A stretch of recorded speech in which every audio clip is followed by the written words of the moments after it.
பாஜகவில் இருப்பவங்க எல்லாம் சமூக விரோதிகள், எடுத்துட்டா பாஜக யாருமே இருக்க மாட்டாங்கன்னு சொல்லி டிஆர்பி ராஜாவோட அப்பாவே ஒரு சமூக விரோதி, சாராய் விற்கிறவர். சாராய் விற்கிறவங்க சமூக விரோதி தானே. ஒரு சமூக விரோதியினுடைய பையனாக இருந்து கொண்டு டிஆர்பி ராஜா பேசுறாரு. இதான் வந்து நகைச்சுவையினுடைய உச்சபட்சம். ஆனா சமூக விரோதினா தயவு செஞ்சு நீங்க எஃப்ஐஆர் இருக்கிறவங்களை மட்டும் சமூக விரோதி நினைச்சுக்காதீங்க. சில பேர் பார்த்தீங்கன்னா வெள்ளையும் சொல்லியமா போத்துட்டு சாராய் வித்துட்டு இருக்காங்க, அவங்களும் சமூக விரோதி தானே. எத்தனை பேர்த்த குடிக்க வச்சு எத்தனை பெண்களுடைய தாலி அறுத்து கொண்டிருக்கிறார்கள். அதனால ஒரு சமூக விரோதியினுடைய பையனா இன்னைக்கு டிஆர்பி ராஜா சமூக விரோதிகளை பத்தி பேசுறது பெரிய காமெடியா இருக்கு. ஒருவேளை டிஆர்பி ராஜா எங்க அப்பா சாராய விற்கலன்னு சொல்லட்டும், நான் சொல்றேன் எந்த டிஸ்டிலரியில எப்படி விற்கிறாங்க. இதே டிஆர்பி ராஜாவுடைய அப்பா தஞ்சாவூர்ல திராவிட முன்னேற்ற கழகத்தினுடைய ஆட்சியில புதிதாக ஒரு சாராய ஆலை திறப்பதற்காக அங்க போய் மக்கள் கருத்து கூட்டம் கேட்டு விவசாய பெருமக்கள் வந்து தடியடி நடத்து மண்டை உடைந்து இன்னைக்கு அந்த ஊர்ல கருப்பு நாளாக அது கொண்டாடுறாங்க. வரவே கூடாது. எதற்காக 2014 தஞ்சாவூர்ல டிஆர் பாலு தோத்தாங்க? சாராய ஆலை திறந்ததுக்கு தான். எதுக்காக போய் ஸ்ரீபெரும்புதூர்ல தஞ்சம் அடைஞ்சிருக்காரு? அவரை பத்தி யாருக்குமே தெரியக்கூடாது. ஸ்ரீபெரும்புதூர் புதிய ஊரு, இங்க வந்து நிம்மதியா இருந்துக்கலாம். அதனால இவர்கள் சமூக விரோதத்தை பத்தி இவங்க பேசுறாங்க.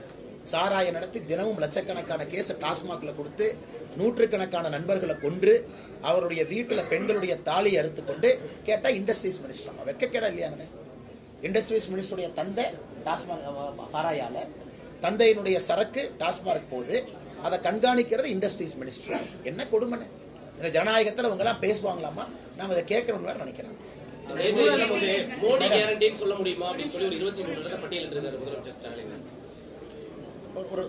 அது சொல்லுங்க, ஒன்னொரு நான் பதில் சொல்றேன். அதாவது 23 பட்டியல் விட்டுருக்காரு முதலமைச்சர் ஸ்டாலின். அதாவது தமிழை வழக்காடு மொழியாக நீதிமன்றத்தில் கொண்டு வர முடியுமா, அதற்கு மோடி கேரண்டி தருவாரா, சிறுபான்மை மக்களை 2ஆம் தரமாக நடத்த மாட்டோம்னு சொல்லி மோடி கேரண்டி தருவாரா அப்படின்னு ஒரு 23 பட்டியல். மோடி என்ன கேரண்டி கொடுப்பாருன்னா 2024க்கு பிறகு கோபாலபுரத்தினுடைய ஊழல் குடும்பம் எல்லாம் உள்ளே இருக்கும்னு கேரண்டி கொடுப்பார். அதே எங்களால கேரண்டி கொடுக்க முடியும். மோடி என்ன கேரண்டி கொடுப்பாருன்னா தமிழ்நாட்டில் இருக்கக்கூடிய 8 கோடி மக்களும் திராவிட முன்னேற்ற கழகம் என்கின்ற தீய சக்தியிலிருந்து காப்பாற்றப்படுவார்கள். மோடி கேரண்டி கொடுப்பாங்க. மோடி என்ன கேரண்டி கொடுப்பாங்கன்னா தமிழ்நாட்டை டாஸ்மார்க்கு டிஆர் பாலுனுடைய சாராய ஆலையிலிருந்து காப்பாற்றுவோம் என்று கேரண்டி கொடுப்பாங்க.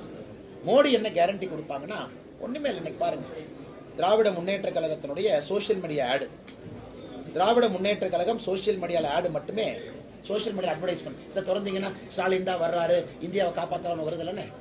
அதுக்கு வந்து 7,39,93,750 ரூபாய் செலவு பண்ணியிருக்காங்க. எந்த கம்பெனியில செலவு பண்ணியிருக்காங்க பார்த்தீங்கன்னா populous empowerment network private limited. இந்த கம்பெனி ஓனர் யாருன்னு பார்த்தா சபரீஷன், 99% ஷேர். இந்த மாதிரி குரோனி கேபிட்டல்ஸ்ல இருந்து தமிழ்நாட்டை காப்பாற்றுவாங்க. மக நடத்தக்கூடிய கம்பெனியே திரும்ப திரும்ப கொள்ளையடிக்கிற பணத்தை இதே மாதிரி கொண்டு வந்து பண்றது மோடி கேரண்டி கொடுப்பார். மோடி வேற என்ன கேரண்டி கொடுப்பாருன்னா தமிழ்நாட்டில் பிரிவினை பேசக்கூடிய சக்திகளை அடக்குவாருங்கிற கேரண்டி கொடுப்பாரு. மோடி என்ன கேரண்டி கொடுப்பாருங்கன்னா தமிழ்நாட்டில் குடும்ப ஆட்சியை ஒழிப்பேன்னு கேரண்டி கொடுப்பார். மோடி என்ன கேரண்டி கொடுப்பேன்னு சொல்லிட்டே போலாமே, வேண்டாம் நேரம் இருக்கு, எனக்கு நேரம் இல்லை. அதனால மோடி இதுக்கெல்லாம் கேரண்டி கொடுப்பார். அதனால ஸ்டாலின் அவர்கள் கனவுல வாழ்ந்துகிட்டு அவருடைய கனவுக்கெல்லாம் கேரண்டி கொடுக்க முடியாது. ஸ்டாலின் அவர்கள் தமிழ்நாட்டில் பட்டியலின சகோதர சகோதரிகளை 2ஆம் தர குடிமக்களை நடத்தலையா? தமிழ்நாட்டில் எதற்கு இத்தனை பட்டியலின சகோதர சகோதரிகள்?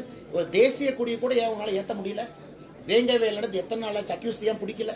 தமிழ்நாட்டில் எத்தனை இடத்துல இரட்டை டம்ளர் முறை இருக்கு? இதுக்கு ஸ்டாலின் கேரண்டி கொடுப்பாரா? கொடுக்க மாட்டார். ஏன்னா கேரண்டி கொடுத்தாலும் உப்பு சப்பு இல்லாத கேரண்டின்னு மக்களுக்கு தெரியும். ஆனால் மக்களை பொறுத்தவரை மிக தெளிவாக இருக்கின்றார்கள். இந்த தேர்தலில் குடும்ப ஆட்சி, ஊழல் ஆட்சி அனைத்தையும் ஒழித்து கட்ட வேண்டும் என்பதில் முடிவாக்கலாம்.